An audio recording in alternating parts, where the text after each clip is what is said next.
Hello guys, তোমরা সবাই কেমন আছো? আজকে আমি বানাবো মিক্সড ভেজিটেবল। তার জন্য বাড়িতে যা যা সবজি ছিল নিয়ে নিয়েছি, সঙ্গে হাফ বাটি মসুর ডাল নিয়ে নিয়েছি।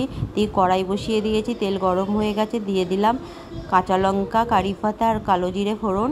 এবার সবজিগুলো আমি দিয়ে দিচ্ছি। এর মধ্যে আছে আলু, গাজর, পেঁপে, কুমড়ো, পটল আর সঙ্গে ডালটা দিয়ে দেবো।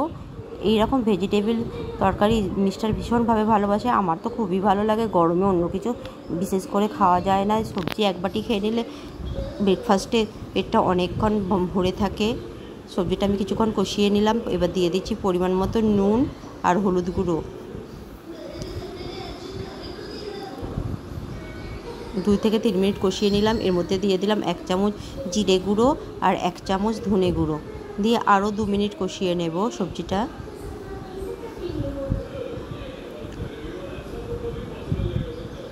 এবার দিয়ে দেবো মুসুর ডাল। ডালটা দিয়ে দিলাম, ধুয়ে জল ঝরিয়ে নেওয়া ডালটা দিয়ে আরও 2-1 মিনিট নাড়িয়ে নেব। নাড়িয়ে দিয়ে দেব গরম জল। গরম জল দিয়ে দিলে তরকারিটা সেদ্ধও হয় অনেক তাড়াতাড়ি আর খেতেও ভালো হয়।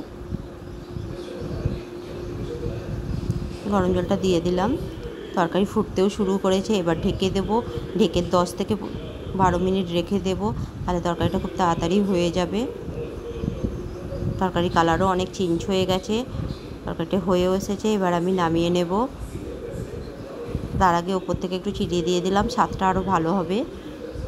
অল্প একটু চিনি দিলে স্বাদটা ভালোই হয় তরকারির।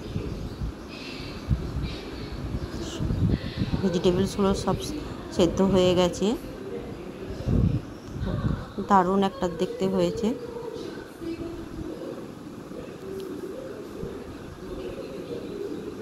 এবার তরকারিটা নামিয়ে নিলাম। উপর থেকে ভাজা মশলা দেওয়া হয়ে গেছে।